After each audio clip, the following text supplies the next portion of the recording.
So hello everyone, मेरा नाम अनीस कुशवाहा। तो आज हम स्टार्ट करने वाले हैं क्लास 12th के फलन वाले पार्ट को। संबंध हमने कंप्लीट कर लिया है, जितनी थ्योरी हो सकती थी वो हमने कंप्लीट करी, बहुत डिटेल में करी है।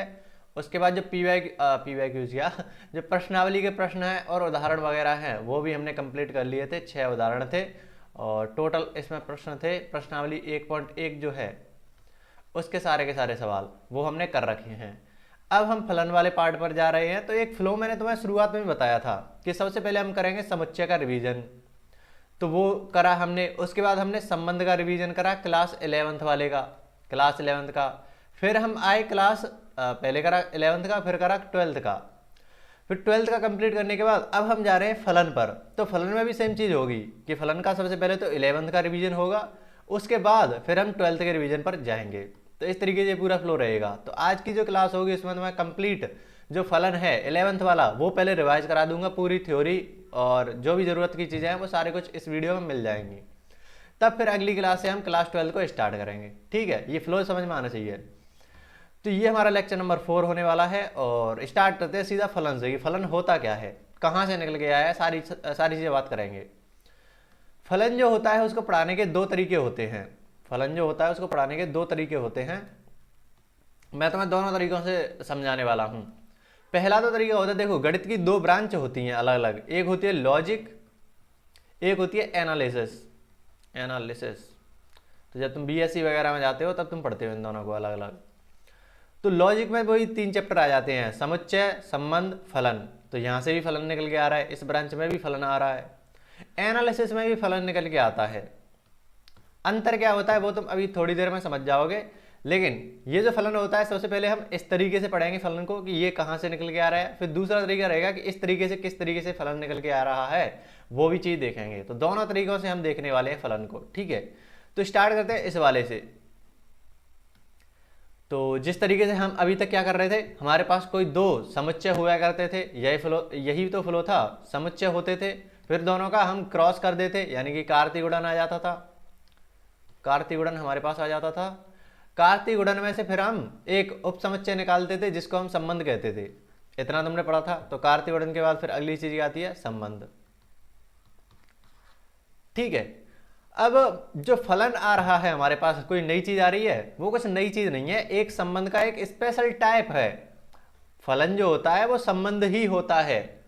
ठीक है, लेकिन हर एक जो फलन होता है, सॉरी, हर एक जो संबंध होता है वो फलन नहीं होता, लेकिन हर एक जो फलन होता है वो संबंध होता है, क्योंकि वो वहीं से निकल के आ रहा होता है। ठीक है, अभी तुम समझ जाओगे क्या बोलना चाह रहा हूं। लेकिन ये बात समझो कि जो फलन आएगा वो भी इसी में से निकल के आएगा, ए क्रॉस बी में से ही निकल के आएगा। ये क्या लिखा है इस पर ध्यान मत दो अभी के लिए, तुम बस इतना ध्यान रखो कि क्योंकि जो संबंध होता है वही फलन होता है।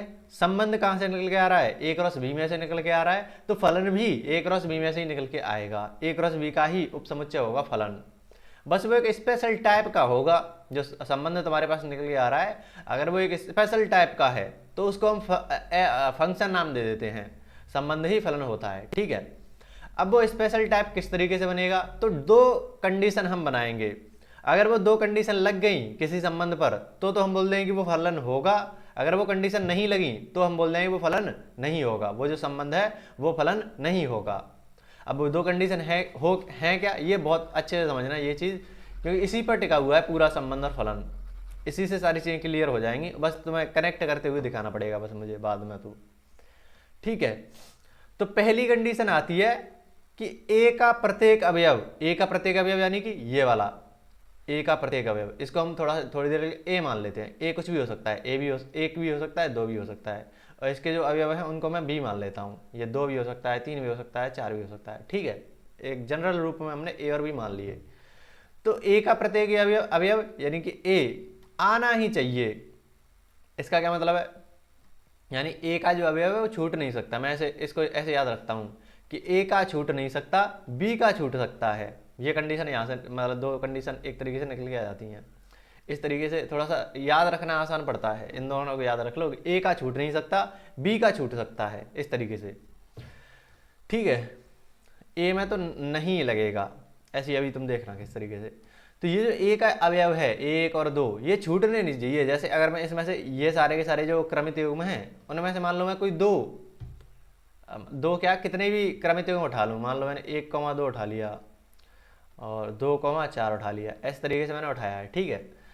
तो यहाँ पर बोलना क्या चाह रहा है, ये जो पहला अवयव है ना, प्रथम घटक, यही तो ए होता है, ये वाला ए होता है और ये जो वाला है वो बी होता है, ठीक है, बी होता है ये। तो वो सिंपल कह रहा है कि समुच्चय ए में जितने अवयव हैं 1 और 2, ये छूटने नहीं चाहिए कि 1 और 2 यहाँ पर आ जाने ही चाहिए, 1 और 2 आ जाने ही चाहिए। तुम ऐसा नहीं कर सकते कि तुमने यहाँ पर कर दिया 1 3 1 4, इस तरीके तुमने कोई समुच्चय बना दिया। अब यहाँ पर तुम देखोगे ए क्या है, 1 है 1 है 1 है, बी तो आ ही नहीं रहा, सॉरी ये 2 है वो तो आ ही नहीं रहा, ये तो छूट गया ना। तो ये जो संबंध तुमने बनाया वो एक फलन नहीं होगा। ए के जितने अवयव वो आने ही चाहिए, ठीक है, ये पहली कंडीशन हुई। दूसरी कंडीशन क्या है, ए के अवयव का बी के केवल एक ही अवयव से संबंध होना चाहिए। ऐसा नहीं है कि एक जो है वो 2 से भी संबंध बना रहा है, फिर एक जो है वो 3 से ही संबंध बना रहा है, ठीक है, ऐसा नहीं होना चाहिए। केवल एक से ही बनाना है। अगर 2 से बन गया फिर एक का संबंध किसी और से नहीं होना चाहिए, ये 1,3 या 1,4 नहीं आने चाहिए, ठीक है, बात समझ में आ रही है। तो यहाँ पर देखो एक का संबंध 2 से है, तो एक का संबंध फिर किसी और से नहीं हो सकता, तो यहाँ पर तुम्हें ये हटाने पड़ेंगे और मान लो 2,3 ऐसा कुछ होता, तो इसको हम बोल सकते हैं कि ये जो है वो एक फलन होगा। क्योंकि इसमें देखो 1 2 दोनों के दोनों अवयव हमारे पास आ चुके हैं समुच्चय ए के, ए का कोई छूटा तो नहीं है, ए का छूट नहीं सकता, ठीक है।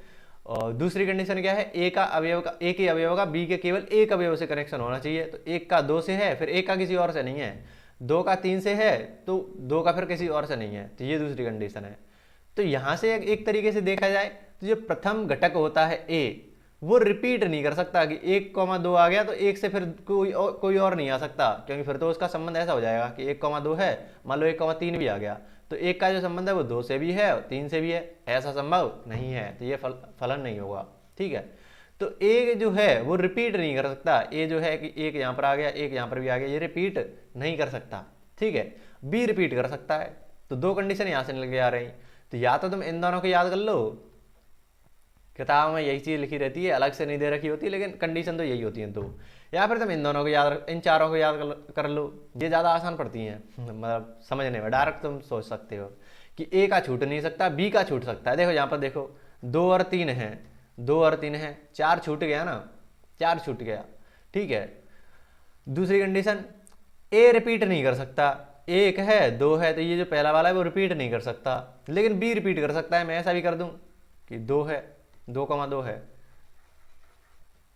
1,2 और 2,2, तो यहाँ पर तुम देखो बी जो है वो रिपीट कर गया, लेकिन हमारी कंडीशन बरकरार है कि ए का संबंध ए के अवयव का बी के केवल एक अवयव से कनेक्शन होना चाहिए। तो 1 का तो केवल 2 से है ना, 2 का तो केवल 2 से है, 2 का किसी और से नहीं है, तो कंडीशन तो सेटिस्फाई कर गई कि 1 का संबंध भी 2 से है, 2 का संबंध भी 2 से है, लेकिन 1 का संबंध एक ही से है, एक ही से है, 2 का भी एक ही से है, ऐसा नहीं है कि 2 का संबंध किसी और से भी हो गया, ठीक है।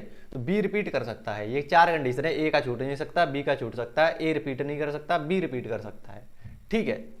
तो ये कंडीशन तुम अच्छे से लिख लो, इसको नोट करो अच्छे से, बढ़िया से इस चीज़ को लिखो तुम, ठीक है। फिर मैं तुम्हें एग्जाम्पल्स वगैरह से इस पूरी चीज़ को और समझाता। उम्मीद है लिख लिया होगा तुमने। अगली चीज़ पर आते हैं। अब मैंने तुम्हें कुछ उदाहरण दे रखे हैं, ये एनसीईआरटी से उठाए हैं, क्लास 11th में पहला ही क्वेश्चन जो था प्रश्नावली का वो यही था। तो निम्नलिखित संबंधों में से कौन सा फलन है। संबंध तुम्हारे पास आर दे रखे हैं इस तरीके से, ये आर हैं, ठीक है, अलग अलग संबंध हैं, और तुम्हें बताने इनमें से कौन सा जो संबंध है वो एक फलन है। कैसे देखेंगे, हमारे पास 3 कंडीशन है और 4 कंडीशन है। ए का छूट नहीं सकता, बी का छूट सकता है, एक जोड़ा तो ये हो गया 2 कंडीशन का। फिर ए जो प्रथम घटक होता है क्रमित युग्म में, ए रिपीट नहीं कर सकता और बी रिपीट कर सकता है, ठीक है। ये 4 कंडीशन है, इनको पक्के से ध्यान में बसा लो, इसी पर टिका हुआ है पूरा फलन। तो यहाँ पर देखो, अब तुम्हें कोई समुच्चय तो दे नहीं रखे कि ए और बी दो समुच्चय तुम्हें अलग से दे रखे हैं, यहाँ पर तो दे ही नहीं रखे। तो ये वाली कंडीशन को तुम साइड में रख सकते हो, क्योंकि अब संबंध तुम्हें सॉरी समुच्चय तुम्हें दे ही नहीं रखे, तो इन कंडीशन को लगाओगे कैसे।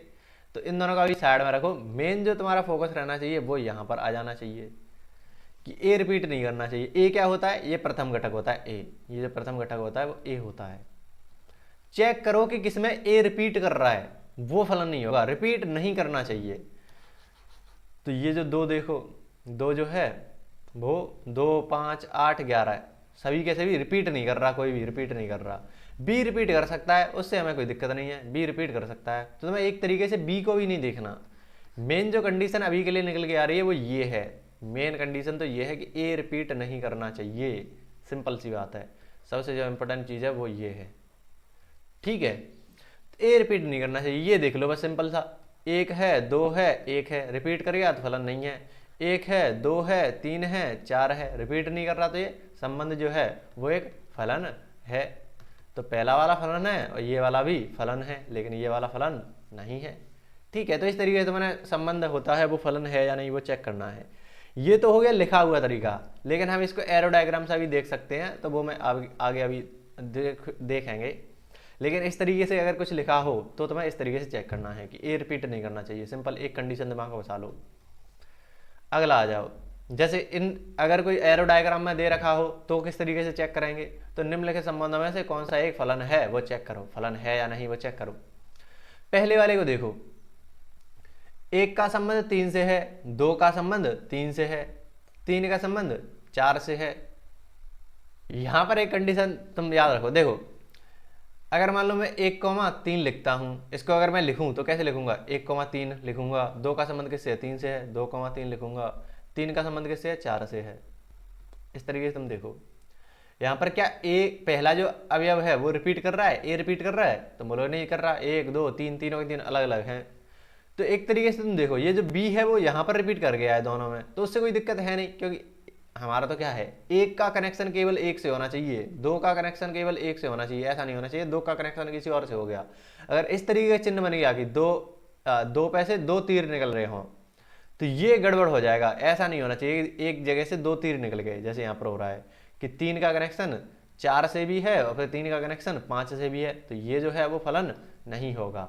लेकिन ऐसा तीर चल जाए तो कोई दिक्कत नहीं है, क्योंकि 1 का कनेक्शन 3 से है, 2 का कनेक्शन 3 से है, तो कोई दिक्कत थोड़ी ना है। 1,3 हो गया और 2,3 हो गया, प्रथम अवयव तो रिपीट हुआ नहीं, तो कोई दिक्कत नहीं है। तो ये वाला तीर जो होता है वो चलता है, लेकिन ये वाला तीर जो होता है कि एक समय से दो हो गए, वो चीज़ नहीं चलती, ठीक है। तब इस चीज़ को अब तुम ध्यान से देख लेना कि दो जो तीर है वो एक पर आ जाकर मिल रहे हैं, तो कोई दिक्कत है ही नहीं, क्यों 1,3 2,3 रिपीट तो नहीं करा। इसको देखो 1,1 2,4 3,5 कोई दिक्कत नहीं है, ये भी फलन है, ये भी फलन है। इसको देखो 1,1 2, और हाँ इससे क्या समझाना है। और दूसरी बात, यहाँ पर कोई अवयव छूटा भी नहीं है, कोई अवयव छूटना नहीं चाहिए। ए का 4 कंडीशन याद रखो तुम, तो ए का छूट नहीं सकता, बी का छूट सकता है, ए रिपीट नहीं करना चाहिए, बी रिपीट कर सकता है, ठीक है। तो वो चीज़ है। यहाँ पर क्या हुआ, बी रिपीट कर गया, ठीक है। अब इसको देखो 1 2 3 है, एक का संबंध 1 से है, 2 का 2 से, 3 का 2 से, ठीक है। तो इस तरीके का तीर बनता है, कोई दिक्कत नहीं है, क्योंकि 2,2 3,2 ए रिपीट नहीं करा, ये रिपीट नहीं करना चाहिए कि एक ही जैसे दो तीर निकल गए। दो तीर निकलने का मतलब 2 बार रिपीट कर गया, दो तीर निकलने का मतलब 2 रिपीट कर गया, जैसे यहाँ पर था। तो ये 3 2 बार रिपीट कर गया, इसीलिए 2 तीर निकल रहे हैं, ठीक है। आ गई होगी बात समझ में। लेकिन यहाँ पर तुम देखोगे कि जो 3 और 4 है वो छूट गए, तो बी में तो छूट सकते हैं, कोई दिक्कत है ही नहीं। ये बी समुच्चय है, ये ए समुच्चय है, ए का कोई नहीं छूट रहा, बी का छूट सकता है, ठीक है। 1 का 3 से है, 2 का 4 से है, बी का छूट सकता है, कोई दिक्कत नहीं है। लेकिन ए का छूट गया, ए का छूट नहीं सकता, ये कंडीशन थी, तो ये हमारा फलन नहीं होगा, ठीक है। तो ये भी फलन, ये भी फलन, ये भी फलन, लेकिन ये दोनों फलन नहीं है, ठीक है। तो इस तरीके से तुम्हें चेक करना है, ए का छूट नहीं सकता। वो 4 कंडीशन है, बस वो याद रख लेना, बाकी काम चल गया। अब आते हैं कि प्रांत परिसर सह प्रांत ये क्या होते हैं। तो इसको अगर इस तरीके से समझना है एरो डायग्राम से, तो वो बहुत आसान होता है कि ए के जितने भी अवयव होते हैं, क्योंकि ए का कोई छोड़ तो नहीं सकते, संबंध में छोड़ सकते थे, फलन में नहीं छोड़ सकते, तो ए का कुछ छोड़ेंगे नहीं, तो ये पूरा का पूरा जो समुच्चय होता है वो सारे अवयव आ जाएंगे।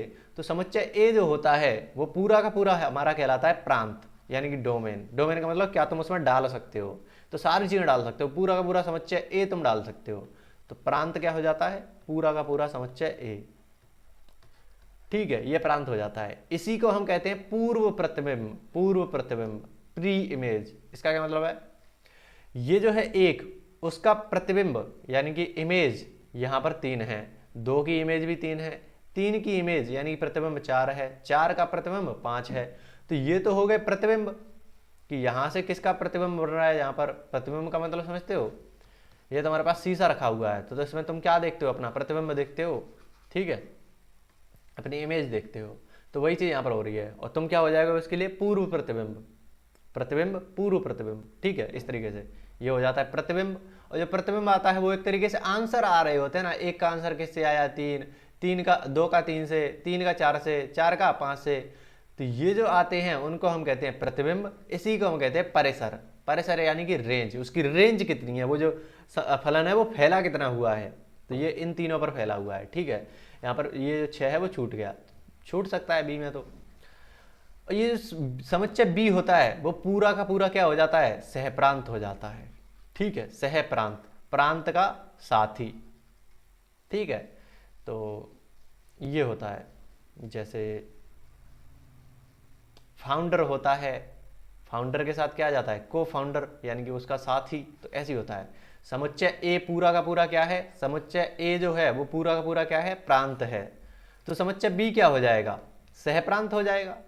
ठीक है, इस तरीके से समुच्चय ए प्रांत, समुच्चय बी सहप्रांत। और सहप्रांत के अंदर से ही निकल के आ रहा है परिसर, तो एक तरीके से जो परिसर होता है वो सहप्रांत का उपसमुच्चय होता है, क्योंकि उसी के अंदर से तो निकल के आ रहा है। तो हम यहाँ पर एक और बात लिख सकते हैं कि जो परिसर होता है वो सहप्रांत का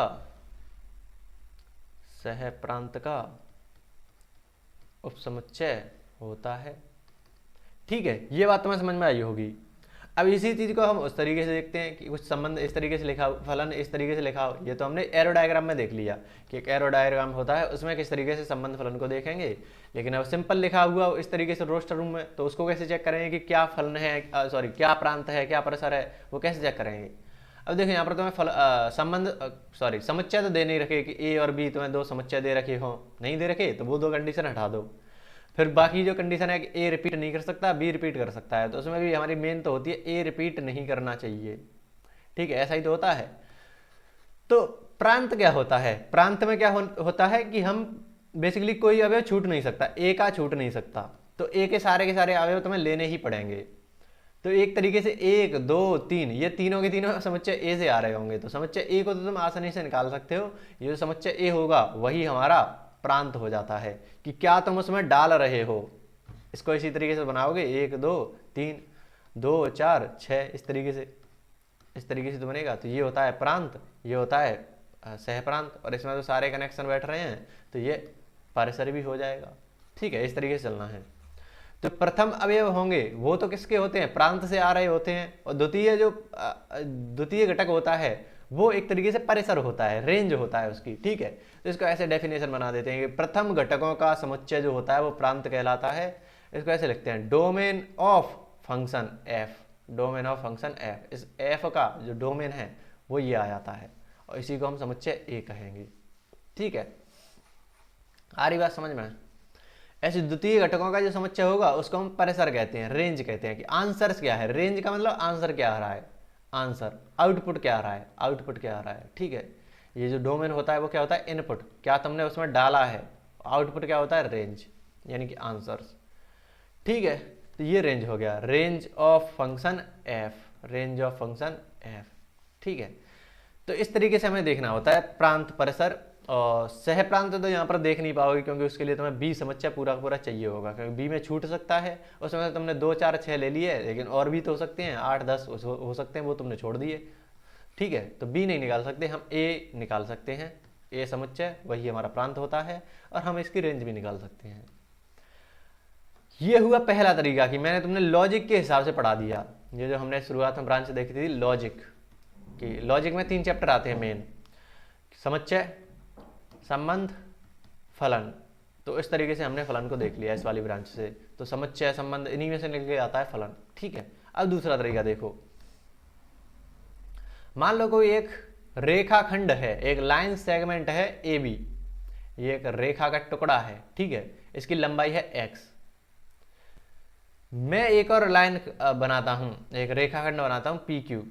इसकी जो लंबाई है वो कितनी है, इसका डबल है, जस्ट x इसकी लंबाई थी, ये 2x हो गई। ठीक है, डबल लंबाई हो गई। तो एक तरीके से हम क्या कहेंगे कि अगर मैं देखूं पी क्यू, तो पी क्यू क्या हो जाएगा, पी क्यू क्या हो जाएगा, 2 टाइम्स ए बी हो जाएगा कि ए बी का 2 गुना है पी क्यू, ऐसा ही तुम बोलेंगे। या और अगर तुम्हें जाना हो तो क्या बोलेंगे, पी क्यू क्या है भैया, 2x है, पी क्यू जो है वो 2x है, और x की लंबाई क्या है, ए बी की लंबाई है, तो हम x यहाँ पर 2ab डाल देंगे। तो तुम ऐसे बोल सकते हो, या सिंपल तुम्हें दिख रहा होगा कि जो पी क्यू है वो ए बी से डबल है, पी क्यू जो है वो ए बी का डबल है। ठीक है, अब मैंने क्या करा, पी क्यू को थोड़ी देर के लिए बाई मान लिया, पी क्यू को थोड़ी देर के लिए बाई मान लिया इस पूरी चीज़ को, और ए बी को क्या माना, ए बी तो x है ही, ए बी को x मान लिया, तो इस ए बी को मैंने x मान लिया। ठीक है, और कुछ नहीं करा। तो ये जो चीज़ आई है वो एक फंक्शन हो जाता है, वो एक फलन हो जाता है। भैया ये कैसे फलन हो गया, तुम्हें कैसे पता ये फलन हो गया, हमने तो ऐसा फलन देखा ही नहीं, हमारे पास तो 4 कंडीशन थी, ए का छूट नहीं सकता, बी का छूट सकता है, ए रिपीट नहीं कर सकता, बी रिपीट कर सकता है। वो यहाँ पर कहाँ लग रहा है, वो तो हो ही नहीं रहा है इसमें, तो ना तो तुम्हें समुच्चय दे रखा है ना कुछ दे रखा है, तुम कैसे बता सकते हो ये फलन है। तो फलन की एक नई डेफिनेशन बनाई गई, किसने बनाई थी, G.H. हार्डी की एक किताब है प्योर मैथमेटिक्स करके, G.H. हार्डी का नाम सुना है, रामानुजन के साथ जो थे, तो उनकी एक किताब आती है प्योर मैथमेटिक्स, वहां पर इसी तरीके से फलन को समझाया गया है, उसको मैं दिखा दूंगा किसी दिन तुम्हें। तो वहां पर वो बोलते क्या है मैं बताता हूं तुम्हें। जैसे अगर मैं एक्स ये पर कुछ डालता हूं, मान लो मैंने एक्स ये पर डाला 1, तो मुझे बाई क्या मिलने वाला है, तो बोलोगे 2 मिलेगा। अगर मैं एक ये पर डालता हूं 0, तो मुझे इधर क्या मिलेगा, इधर भी मिलेगा 0। अगर मैं डाल देता हूं यहाँ पर 4, तो मुझे उधर क्या मिलेगा, 8 मिलेगा। यानी कि एक तरीके से तुम कर क्या रहे हो, x तुम इस तरीके डालते हो और तुम्हें y मिल जाता है। ठीक है, क्या ऐसा ही तुम्हें संबंध में नहीं हो रहा था कि 1 0 4 तुमने इधर डाला, 1 0 8 इधर मिल गया, 1 का 1 2 0 का 0 4 का 8। क्या ऐसा हो सकता है कि मैंने यहाँ पर 4 डाला और आंसर कुछ और आ गया, 4 डालने पर यहाँ पर 8 ही आना चाहिए, तुम बोले 4 डालने पर 16 आ गया, ऐसा हो सकता है कि 4 डालने पर 16 भी आ गया, नहीं हो सकता ना। तो तुम्हें वही चीज पहले भी हम समझा चुके हैं कि एक जगह से 2 तीर नहीं निकल सकते, एक जगह से 2 तीर नहीं निकल सकते। तो ये जो होता है वो एक तरीके से ये जो कंडीशन होती है फलन वाली उसको सेटिस्फाई करता है कि एक इनपुट डालने पर केवल एक आउटपुट आएगा। एक तुमने कुछ डाला तो एक ही आंसर आने वाला है, 2 आंसर नहीं आएंगे। हो सकता है कोई ऐसा फलन भी हो जिसमें तुमने 2 चीजें डाल दी लेकिन उसका आंसर सेम आ गया। जैसे अगर मैं इसको थोड़ा सा, मान लो मैंने y² बराबर या क्या डालूं इसमें,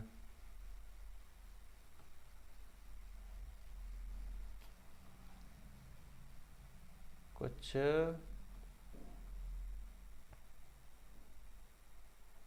मान लो मैंने कुछ इस तरीके डाला। ठीक है, ये तुम्हारे पास कुछ फलन आया है। तो अगर मैं इसमें x बराबर माइनस का 2 डालूं या x बराबर प्लस का 2 डालूं, तो मेरे पास क्या आएगा, y बराबर 4 आने वाला है। ठीक है, तो 2 चीजें डाली यानी कि -2 +2, उसका आंसर क्या आ रहा है, 4 आ रहा है। तो ये भी हमारे पास एक फलन हो जाएगा। ऐसा नहीं होना चाहिए था कि 2 डालने पर 2 आंसर आ गए, ऐसा नहीं चलता, लेकिन 2 पे से 1 पे तो तीर जा सकता है, ये बात देखी थी।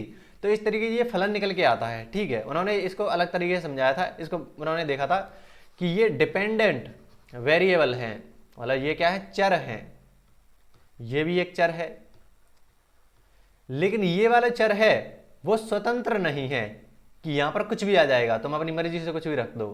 तुम अपनी मर्जी से यहां पर x रख रहे थे तो इसको कहते हैं स्वतंत्र चर, और ये हो जाएगा इस पर आश्रित चर। आश्रित चर, ठीक है।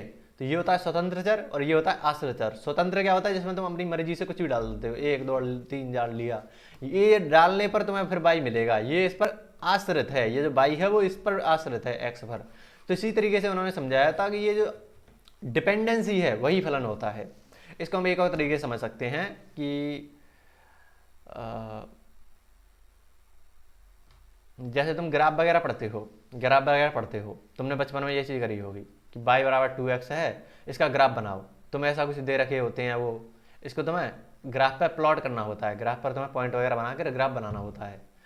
तो वहाँ पर तुम एक तरीका देखो, मान लो तुमने x की वैल्यू ये दे रखी है, y की वैल्यू ये दे रखी है, तो एक तरीके से ये समुच्चय दे रखे होते हैं। तुम्हें छठवीं क्लास में ये चीज़ समझाई नहीं जाती कि ये समुच्चय होते हैं, लेकिन है तो ये समुच्चय ही, क्योंकि ये जो समुच्चय है उन्हीं को मैंने यहाँ पर रख दिया है, ऐसा ही मैंने यहाँ पर रख दिया है। जैसा हमने संबंध को समझा था उसी तरीके से तुम इसको भी समझ सकते हो। तो वही चीज़ है कि तुम 1 डालोगे तो तुम्हें y पर कुछ मान मिलेगा, 1 डालने पर तुम्हें क्या मिल रहा है, 2 मिल रहा है, तो 2 यहाँ पर आया, 2 डालने पर 4 मिलेगा, 3 डालने पर 6 मिलेगा, ठीक है। ऐसे तुम 0 डालोगे तो 0 मिलेगा, 0 डाला तो 0 मिलेगा, -1 डाला तो -2 मिलेगा, ठीक है। तो इस तरीके से तुम ग्राफ बना देते हो। तो ये क्या करा तुमने, एक फलन बनाया है। फलन संबंध में भी तो ऐसा ही होता था कि 2 समुच्चय होते थे, फिर तुम सारे के सारे जो डॉट डॉट डॉट करते रहते थे तो सारा का सारा निकालते थे, वही तो होता था फलन। पता नहीं समझ में आया कि नहीं ये चीज़, लेकिन थोड़ा सा है ये। तो जहाँ कहीं भी ऐसा कुछ भी दिख जाए तो समझ जाना कि वो भी एक फलन है। इसको लिखने का एक तरीका बना दिया गया कि y की जगह पर हम लिखते हैं f ऑफ x, ठीक है। तो fx बनाया गया, fx बराबर 2x, कि यहाँ पर कुछ x डालो और तुम्हें उसका मान मिल जाएगा। जैसे मैं यहाँ पर x की जगह पर 2 डाल दूँ तो उसका कितना मान आएगा, 2 गुणा 2 यानी कि 4 आ जाएगा। f अगर मैं -3 डाल दूँ तो क्या आना चाहिए, 2 गुणा -3 कितना आ जाएगा, -6, ठीक है। तो ये लिखने का एक तरीका बना दिया गया, fx लिखो, yx लिखो, बात एक ही है, fx लिखो, yx लिखो, बात एक ही है, ठीक है। तो अब यहाँ पर ऐसे जो फलन आते हैं वो बहुत सारे हो सकते हैं। जैसे मैं मान लूँ कुछ बना दूँ कि y बराबर 2x + 2z + 2y, ऐसा कुछ मैंने बना दिया, या 2m प्लस या 2p 2q है भाई, क्या लूँ इसमें, 2a + 2b + 2c, ऐसा कुछ बना दिया। तो यहाँ पर कितने चर आ गए, 3 चर आ गए, और ये एक और चर हो गया, 4 चर हो गए।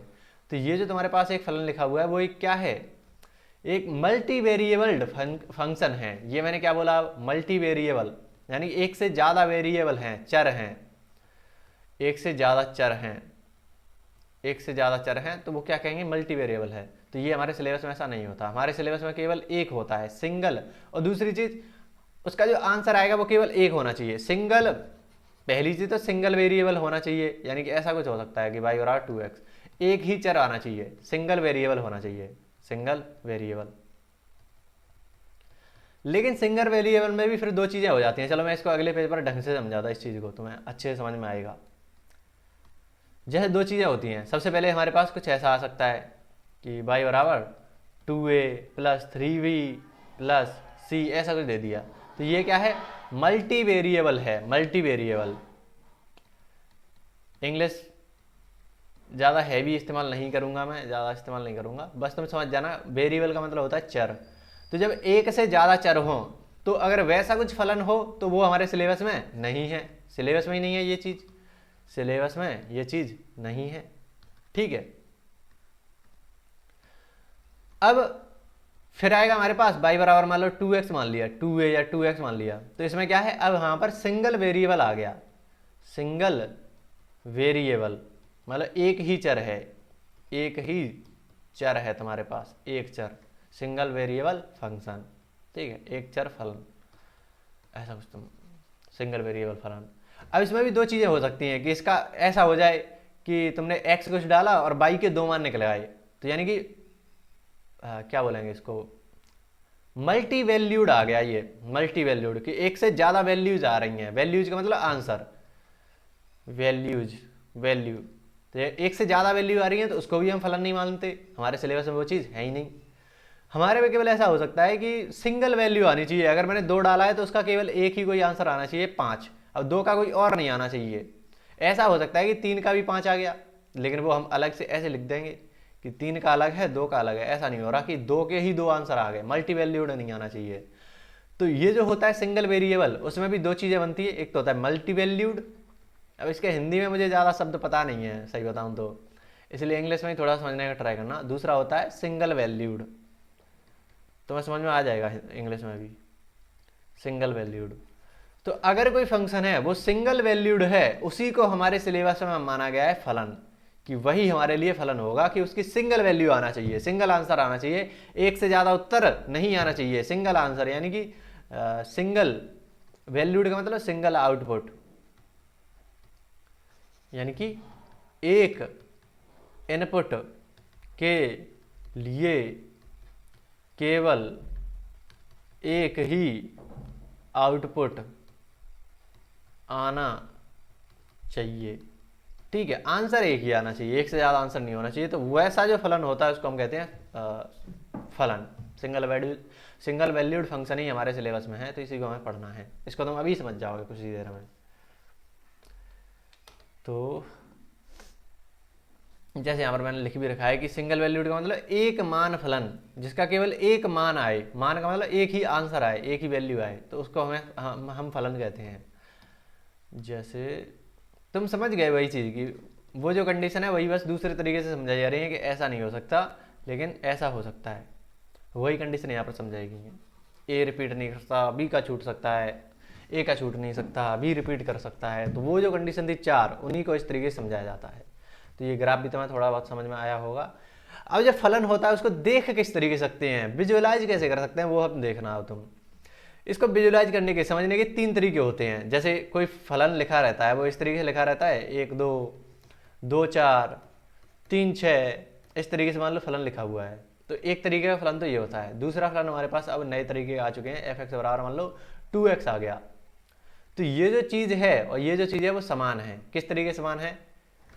एक तरीके से हो क्या रहा होता है, जैसे हम संबंध लिखते थे, संबंध, तो संबंध में क्या लिखता था, आर बराबर कुछ यहाँ पर मतलब एक्स वाई सच दैट, या ए कॉमा बी सच दैट। यहाँ पर फिर मैं अपना ए और बी में कुछ कनेक्शन बताता था कि ए बराबर 2b या बी बराबर 2a। ये जो तरीका है वो सिंपल कुछ और नहीं है, बस ये जो संबंध होता है उसी को डायरेक्ट लिख देते हैं। यहाँ पर तुम देखो, 1 का डबल करोगे b मिलेगा, 2 का डबल करोगे 4 मिलेगा, 3 का डबल करोगे 6 मिलेगा। तो इनमें संबंध क्या है कि a का डबल करने पर हमें b मिलेगा। यहाँ पर भी वही चीज़ हो रही होती है। एफ एक्स क्या होता है, ये y के बराबर आता है। तो अगर मैं थोड़ी देर के लिए इनको एक्स वाई मान लूँ, ये x है ये y है, तो यहाँ पर भी देखना x का डबल करोगे तो हमें y मिलेगा, x का तुम डबल करोगे तो हमें y मिल जाएगा, x का डबल करना हो y मिलेगा। ठीक है, पूरा कनेक्शन है, पूरा का पूरा कनेक्शन है।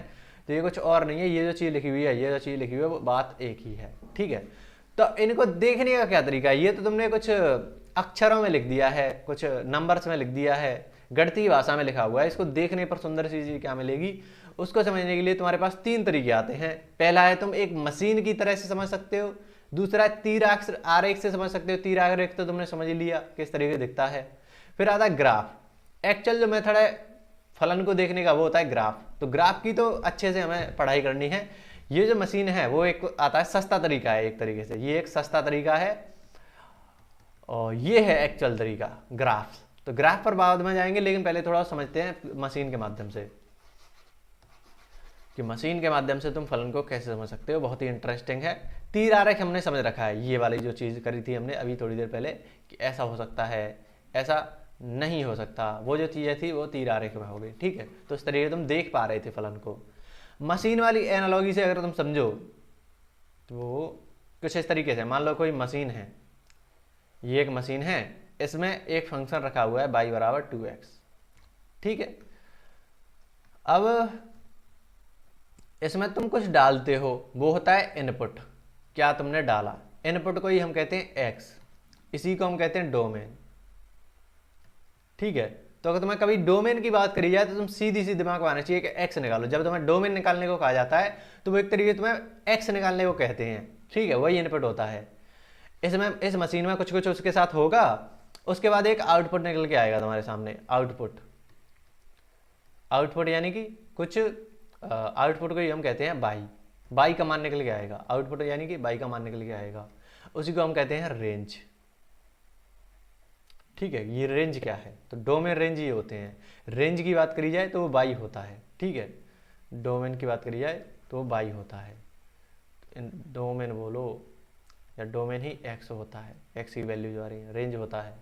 आउटपुट की और क्या कह सकते हैं, इसको आंसर कह सकते हैं, वैल्यू कह सकते हैं, क्या क्या वैल्यूज आ रही हैं, ठीक है, तो आंसर वगैरह कह दिया तुमने, रेंज कह दिया, आउटपुट कह दिया, तो ये सारी चीज़ें होती हैं। तो ये एक मशीन की तरह से काम करता है फंक्शन, कि तुम जब इसमें कुछ डालोगे तो ये मशीन क्या कहेगी, उसका डबल करके दे देगी। जैसे तुमने इसमें डाल दिया एक्स, क्या डाल दिया, तुमने डाल दिया 5, एक्स तुमने डाल दिया 5, तो तुमने इधर से क्या डाला, इधर से 5 डाला, इधर से तुमने 5 डाला, उधर से क्या निकल के आएगा, 10 निकल के आएगा। ये मशीन का काम है। तो ये मशीन है वो काम किस पे कर रही है, बाई बराबर 2x पे कर रही है। ये उसका एक फंक्शन होता है, फलन होता है, ठीक है। इसमें कुछ भी डालोगे, -2 डालोगे तो प्लस का माइनस का 4 दे देगा, डबल करके दे देगा। ये एक मशीन है, ठीक है। ऐसा नहीं होगा ये मशीन है, तुमने मान लो यहाँ पर डाल दिया कि 4 डाल दिया और 4 डाला और 4 के 2 आंसर दे दिए मशीन में से, तुमने कुछ डाला और तुम्हें कुछ अलग अलग चीज़ें मिल गई। ऐसा हो ही नहीं सकता। जैसे तुमने अगर यहाँ पर मान लो ऐसा समझ लो कि एक मैंगो जूस है, मैंगो जूस की मशीन है, तो इधर से तुम अगर उसमें आम डालोगे तो ऐसा नहीं हो सकता कि तुम्हें इधर से कुछ संतरा निकल गया या अनार निकल गया। ऐसा नहीं हो सकता कि आम के साथ साथ संतरे का जूस भी निकल आया, ऐसा हो ही नहीं सकता। तो वही चीज़ एक मशीन की तरह देखा करो कि मशीन जो है वो एक ही काम करने के लिए बनी होती है, ठीक है। तो वो होता है फलन। ये बात तुम्हें समझ में आई होगी, मशीन के माध्यम से इसको अच्छे से समझा जा सकता है। अब जैसे मेरे पास एक और तरीका है इसको समझाने का। जैसे कोई मशीन है, मान लो मशीन क्या, अपने आसपास तुम्हारे पास कुछ लाइटिंग वगैरह लगी होगी। जैसे तुमने कुछ बना रखा है कि कोई एक की है दबाने वाली, लाइट की जो की है, अगर तुम उसको दबाओगे तो तुम्हारा पंखा चालू हो जाएगा। इस तरीके से है वो, उस जो क्या कहते हैं उसको, की जो है वो पंखे को चालू करती है। क्या ऐसा हो सकता है कि एक ही की है, उसको तुमने दबाया तो उससे पंखा भी चालू हो गया और उससे मान लो एसी भी चालू हो गई, ठीक है। क्या तुम ऐसा अपने घर में लगाना चाहोगे कि एक ही जो बटन है उससे ही तुमने 2 चीज़ें चालू कर दी, पंखा भी चालू कर दिया, एसी भी चालू कर दिए? तो बोलोगे फालतू की बात है, हमें एक ही की ज़रूरत होती है। ऐसा हम क्यों करेंगे कि एक ही की से 2 चीज़ें कर दी? बहुत रेयर केस में तुम्हें ज़रूरत पड़ती है कि एक ही से तुमने बहुत सारी चीज़ें चालू कर दी, वो अलग चीज़ होती है, ठीक है। तो तुम ऐसा नहीं चाहोगे। लेकिन मैं तुमसे कहूँ कि मान लो तुम्हारा ये पूरा पूरा कमरा है, कमरा कैसे बनाऊँ, ये पूरा का पूरा तुम्हारे पास एक कमरा है, ठीक है। यहाँ पर तुम्हारा बेड रखा हुआ है। एक तो मेरी ड्राइंग बहुत बकवास है,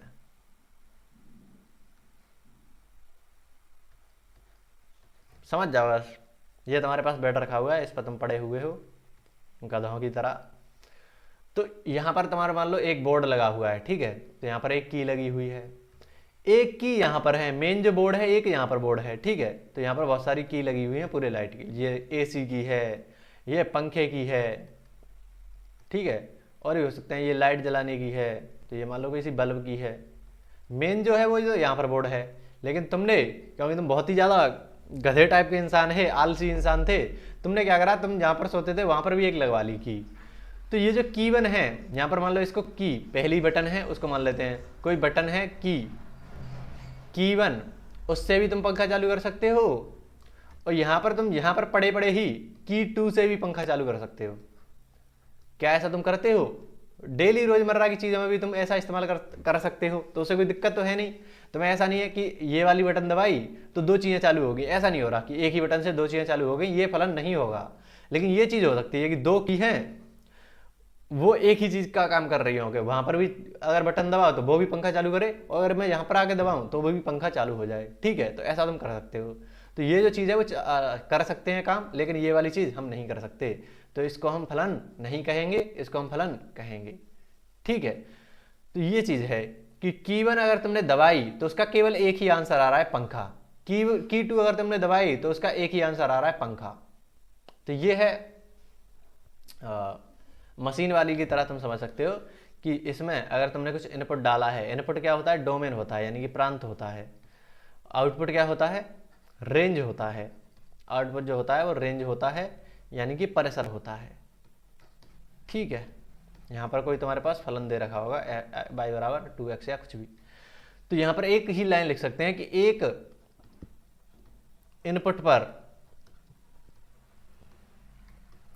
केवल एक ही आउटपुट आ सकता है, एक ही आउटपुट आ सकता है। ठीक है, ये लाइन तुम्हारे दिमाग में जानी चाहिए। तो ये होता है फलन। तुम्हें फलन का पूरा आइडिया लग गया होगा, ये फलन क्या होता है, पूरी डेफिनेशन एक तरीके से क्लियर हो चुकी होगी। मैं अलग से डेफिनेशन लिख के नहीं लाया, लेकिन तुम अब एनसीईआरटी में तुम जाकर देखोगे दोनों तीनों डेफिनेशन तुम्हें आसानी समझ में आ जाएंगी। या अगर तुम कहो तो मैं भी यहाँ पर ऐड कर सकता हूँ उन डेफिनेशंस को, और या उसकी भी जरूरत है नहीं, वो क्लास 11th में तुमने देख रखा होगा, क्योंकि क्लास 12th के लिए वो जरूरी नहीं है। वर्टिकल लाइन टेस्ट, जैसे हम क्या कह रहे थे, फलन क्या होता है, फलन को चेक करने के 4 हमें वो बताए थे। ए का छूट नहीं सकता, बी का छूट सकता है, ए रिपीट नहीं करना चाहिए, ए रिपीट नहीं करना चाहिए, बी रिपीट कर सकता है। ठीक है, हमारे पास ये कंडीशन आ रही थी। अब यही चीज अगर मैं ग्राफ में देखना चाहूँ, मान लो कोई फलन है, फलन के ग्राफ बनाए जा सकते हैं। अभी हमने देखा कि y बराबर 2x का ग्राफ कुछ इस तरीके से आता है। ठीक है, तो अगर मुझे चेक करना हो, अगर किसी फलन का ग्राफ मुझे मिल जाए, मान लो किसी फलन का ग्राफ है कुछ इस तरीके से है। ठीक है, किसी का भी हो सकता है ये ग्राफ, मान लो मैंने ये इस तरीके मान लिया। तो मैं क्या करूंगा, अगर मुझे ग्राफ देख कर ही बताना हो कि ये फलन है या नहीं, तो मैं क्या करूंगा, एक वर्टिकल लाइन खींचूंगा, वर्टिकल लाइन, ऊर्ध्वाधर ऊर्ध्वाधर ऊर्ध्वाधर लाइन खींचूंगा। ठीक है, ऊर्ध्वाधर ऐसे लिखते हैं, ऊर्ध्वाधर रेखा खींचूंगा। चेक करूंगा कि जो फलन है हमारे पास, जो ग्राफ है वो तो इतना है। ठीक है, तो वो एक जगह पर कट कर रहा है। अब एक तरीके से इसको समझना, ये क्या होता है, y अक्ष होता है, ये x अक्ष होता है। ठीक है, तो x मान लो तुमने यहाँ पर कुछ डाला, मान लो x1 तुमने डाला, तो यहाँ पर y क्या आ जाएगा, कुछ y1 आ रहा होगा। y1 क्या है, यहाँ पर है। ठीक है, y1, तो एक वैल्यू डाली और एक ही आंसर आ गया, तो कोई दिक्कत नहीं है, ये फलन होगा। ठीक है, मान लो अब तुम्हारे पास कुछ इस तरीके का ग्राफ आता है, इस तरीके का ग्राफ आता है कि कुछ मैंने रैंडम बना लिया, इस तरीके का कोई ग्राफ आ गया। अब यहाँ पर तुम वर्टिकल लाइन खींचो एक, तो तुम क्या करोगे, मान लो तुमने इस तरीके से लाइन खींच दी, तो यहाँ पर तुम कुछ इनपुट डालोगे। एक्स अच्छे क्या होता है, इनपुट डालना, इनपुट यानी कि डोमेन, तुमने इसमें कुछ डालोगे। मान लो तुमने यहाँ पर डाल दिया 5 पर बाई के कितने मान आएंगे, एक तो यहाँ पर कट गया, एक यहाँ पर भी कट गया, तो बाई के तो 2 मान आ गए। यहाँ पर मान लो 2 आया, यहाँ पर आएगा 4 आया। ठीक है, तो ये बाई की 2 वैल्यूज आ गई। 5 डालने पर बाई 2 मिल रहे हैं, एक तो यहाँ पर मिलेगा, एक यहाँ पर मिलेगा। ठीक है, तो एक तरीके से 5 जो है उसके 2 आंसर आने लगे, 4 और 2, तो ये हमारा फलन नहीं होगा।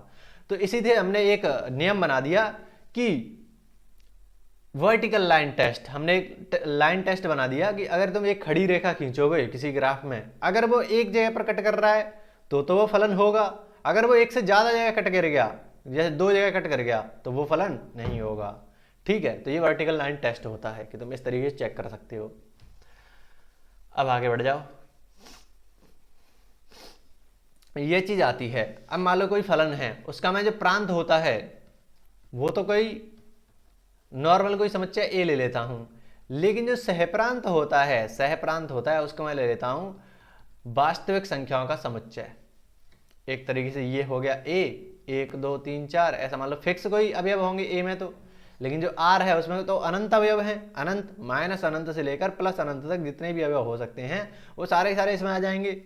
तो अगर इस तरीके का कोई फलन बन रहा है तो उसको हमने एक नया नाम दे दिया, वास्तविक मान फलन, रियल वैल्यूड फंक्शन। कोई वैल्यूज आएंगी रियल। एक का आंसर कितना आएगा, मान लो मैं बाई एफ एक्स बराबर 2x यही फलन लगाता हूं, तो मुझे एक का आंसर आएगा 2, 2 का आएगा 4, 3 का आएगा 6, 4 का आएगा 8। तो ये कुछ फिक्स वैल्यूज आ रही हैं, तो इसको कहते हैं वास्तविक मान फलन। ठीक है, अब मान लो मैं जो प्रांत है उसको भी कर देता हूं r, तो ये वाला जो समस्या बन रहा था उसमें भी माइनस अनंत से लेकर प्लस अनंत तक कुछ भी हो सकता है। और ये जो बी, जो ये वाला जो वो है, वो सहप्रांत भी आर है, प्रांत भी आर है, तो इसमें भी माइनस अनंत से लेकर प्लस अनंत तक सारे के सारे अवयव होंगे। और कोई हमने फलन लगा दिया, तो ये जो फलन है उसको हम कहते हैं वास्तविक फलन, रियल फंक्शन, क्योंकि ये प्रांत भी आर है, पर सॉरी सहप्रांत भी आर है। यहाँ पर जो प्रांत था वो एक फिक्स समस्या था ए, ठीक है, यहाँ पर केवल सह-परांत था, तो इसको कहते हैं वास्तविक मान फलन। लेकिन अगर दोनों ही वास्तविक समुच्चय हो गए तो हम कहेंगे उसको वास्तविक फलन। ठीक है, नाम रख दिए हैं। क्वेश्चन में अगर तुम्हें कहीं दिख जाएगी वास्तविक फलन है f(x) बराबर 2x एक वास्तविक फलन है, तो वहां से तुम्हें दिमाग लगाना पड़ेगा कि ये जो है उसके जो दोनों समुच्चय हैं वो R से R में है। ये तुम्हें खुद से ये लाइन लिखते ही तुम्हें समझ में आना चाहिए कि ये चीज़ वो बोलना चाह रहा है। ठीक है, तो ये होगी चीज़। अब फलनों की संख्या, इससे पहले चार्ट लगा लेता हूँ क्योंकि वो खत्म हो चुका है। आगे बढ़ते हैं अब फलनों की संख्या। अब ये क्या चीज़ है, जैसे संबंधों की संख्या तुमने देखी थी, 2 की पावर कितने थी, 2 की पावर na इंटू nb, ऐसी तो तुमने देखा था। संबंधों की संख्या ये होती है, संबंधों की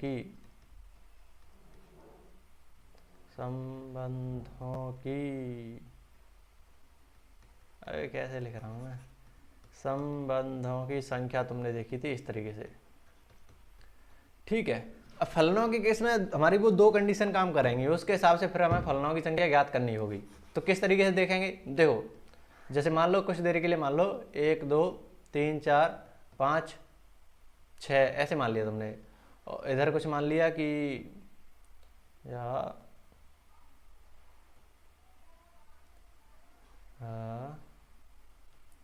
कुछ इस तरीके तुमने माना 1 2 3 4।